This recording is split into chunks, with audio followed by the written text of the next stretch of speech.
രാഹുൽ മാങ്കൂട്ടത്തിനെതിരായ ബലാത്സംഗ കേസിലെ അതിജീവിതയെ സമൂഹമാധ്യമങ്ങളിലൂടെ അധിക്ഷേപിച്ച കേസിൽ പ്രതി ദീപ ജോസഫിന്റെ ഹർജിയിൽ അതിരൂക്ഷ വിമർശനവുമായി സുപ്രീംകോടതി. ഒരു സ്ത്രീ മറ്റൊരു സ്ത്രീക്കെതിരെ പറയാൻ പാടില്ലാത്ത വാക്കുകളാണ് ഉപയോഗിച്ചത് എന്ന് ദീപ ജോസഫിനെതിരെ സുപ്രീംകോടതി. കേസ് റദ്ദാക്കണമെന്ന ദീപ ജോസഫിന്റെ ഹർജി സുപ്രീംകോടതി തള്ളി. അറസ്റ്റ് തടയണമെന്ന ആവശ്യവും അംഗീകരിച്ചില്ല. രാഹുൽ മാങ്കൂട്ടത്തിനെതിരായ ബലാത്സംഗ കേസിലെ ആദ്യ അതിജീവിതയെ സമൂഹ മാധ്യമങ്ങളിലൂടെ അധിക്ഷേപിച്ചതിനാണ് ദീപ ജോസഫിനെതിരെ കേസെടുത്തത്. കേസ് റദ്ദാക്കണമെന്നാവശ്യപ്പെട്ടായിരുന്നു ദീപ ജോസഫ് സുപ്രീം കോടതിയെ സമീപിച്ചത്.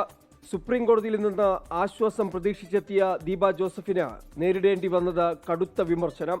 പ്രാക്ടീസ് ചെയ്യുന്ന വനിതാ അഭിഭാഷക എന്ന നിലയിൽ പ്രയോഗിക്കാൻ കഴിയുന്ന വാക്കുകളാണോ സമൂഹ മാധ്യമങ്ങളിലൂടെ പ്രചരിപ്പിച്ചതെന്നായിരുന്നു കോടതിയുടെ ആദ്യ ചോദ്യം. അതിജീവിതയുടെ ഭർത്താവ് പറഞ്ഞ കാര്യങ്ങളാണ് താൻ പങ്കുവച്ചതെന്ന് ദീപ ജോസഫിന്റെ മറുപടി. ഭർത്താവ് സ്വകാര്യമായി പങ്കുവച്ച കാര്യങ്ങൾ സമൂഹ മാധ്യമങ്ങളിൽ പ്രചരിപ്പിക്കുന്നത് ശരിയാണോ എന്ന് ചീഫ് ജസ്റ്റിസ് സൂര്യകാന്ത് ചോദിച്ചു.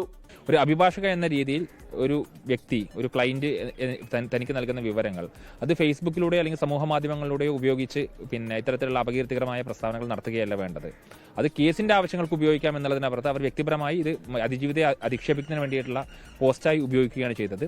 അതാണ് കോടതിയെ ഇന്ന് ഏറ്റവും കൂടുതൽ പ്രകോപിപ്പിച്ചത്. സ്ത്രീ ആയതുകൊണ്ടാണ് താങ്കൾക്ക് പരിഗണന ലഭിക്കുന്നതെന്നും ഇത്തരം അധിക്ഷേപ പരാമർശങ്ങൾ പുരുഷന്മാരാണ് നടത്തിയതെങ്കിൽ ഉടൻ അറസ്റ്റ് ചെയ്യുമായിരുന്നുവെന്നും ചീഫ് ജസ്റ്റിസ് പറഞ്ഞു.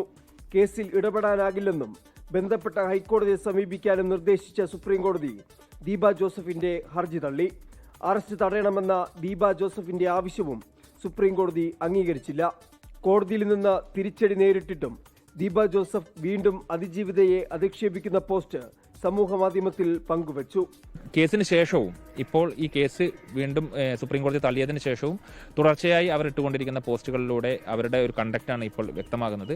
അതിനെതിരെ അതിജീവിത ബന്ധപ്പെട്ട ഉദ്യോഗസ്ഥരെ പോലീസിനെ ഉൾപ്പെടെ സമീപിക്കുമെന്നുള്ള വിവരമാണ് ഇപ്പോൾ ഞങ്ങളോട് സൂചിപ്പിച്ചിട്ടുള്ളത്. സമൂഹ മാധ്യമത്തിലൂടെയുള്ള തന്റെ പ്രതികരണം ചർച്ചയായതോടെ ദീപ ജോസഫ് പോസ്റ്റ് പിൻവലിച്ചു. ആർ അച്യുതൻ, 24 ഡൽഹി.